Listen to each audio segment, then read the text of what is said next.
देवर्षि नारद को आते देखा। भोजराज कंस ने बड़े स्वागत सम्मान से बैठाया और कहा, महाराज कैसे आगमन हुआ? नारद बाबा बोले, कंस एक बात बताऊं, हमने सुना है कि तुम्हारी बहन देवकी ने किसी बालक को जन्म दिया है।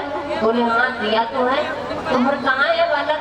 जवाब दिया, उसे तो हम वापस लौटाए क्योंकि 8वां पुत्र मेरा काल था, पहला नहीं। देवर्षि नारद ने कंस की बुद्धि को बदला और कहा, देवताओं को तुम नहीं जानते हो, कोई भी बालक पहला, दूसरा, तीसरा, चौथा, 8वां हो सकता है। एक कमल के पुष्प से 8 पंखुड़ियों को गिना के इस प्रकार बुद्धि को भ्रमित कर दिया कि कंस ने पहले पुत्र को भी मार दिया। इस प्रकार से एक दो नहीं, माता देवकी के भैया 6 बालकों को कंस ने मारा है। हर चीज की अति नुकसानदायक हो जाती है। एक दो नहीं, 6 बालक मार दिए। अब तो देवता पृथ्वी मैया घबरा गई।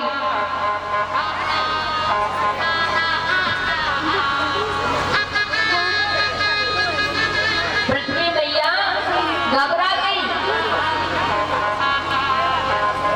रोती हुई ब्रह्मा जी के पास में पहुंची और कहा, प्रभु रक्षा करो, अब ये भार सहन नहीं हो रहा है। इतना पाप पड़ रहा है पृथ्वी पर, इतना आघात पड़ रहा है कि मैं तो रसातल के लिए जाना चाहती हूँ, अब मैं नहीं रुक पाऊंगी। ब्रह्मा जी ने कहा, चिंता मत करो, जो सबका रक्षक है, चलो आज हम उसी के पास चलते हैं। सभी देवता एकत्रित होकर के ब्रह्मा जी मैया पृथ्वी गाय का रूप लेकर के भगवान विष्णु की प्रार्थना करते हैं और कहते हैं, आप लोग भी 2 मिनट बोलेंगे और तब तक झांकी आपके समक्ष आने वाली है। भैया तैयार है कि नहीं? मेरा छोटा सा संसार। पृथ्वी भैया रोते हुए कहते हैं कि हे गोविंद, हे मुरली मनोहर, अब आ जाओ कि हरि आ जाओ एक बार, हरि आ जाओ एक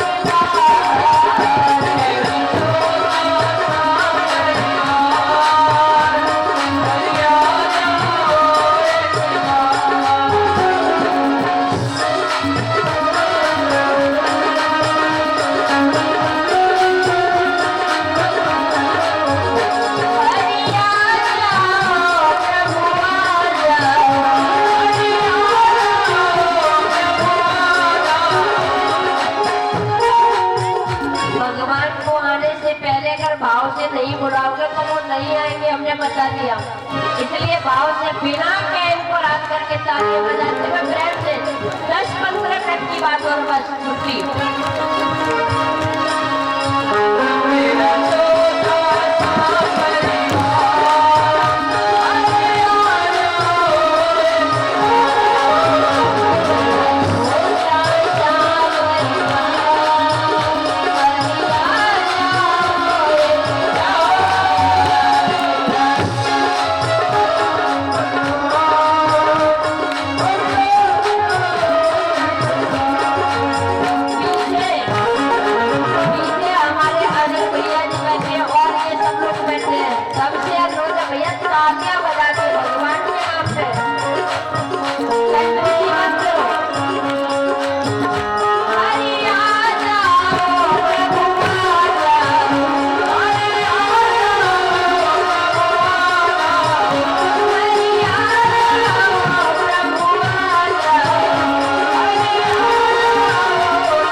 देवकी ने ब्रह्मा जी ने जब इस प्रकार से करुण क्रंदन किया, भगवान को बुलाया तो भगवान ने आश्वासन दिया, जाओ हे वसुंधरे निश्चिंत रहो, मैं अति शीघ्र आने वाला हूँ और जितने भी देव हैं सब मेरे आने से पहले ब्रजमंडल में जाकर के यादवी रूप धारण कर लो।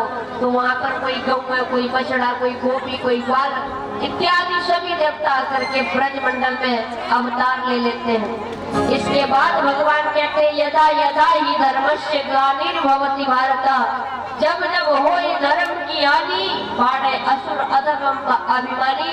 भगवान ने कहा चिंता मत करो, मैं पृथ्वी का भार हरण करने को, पृथ्वी का पाप कम करने को अति शीघ्र मैया ब्रजमंडल में ही यादव के रूप में जन्म लूंगा, अवतार लूंगा, ऐसा आश्वासन दिया। पृथ्वी मैया चली जाती है, ब्रह्मा भी ब्रह्मलोक में गए।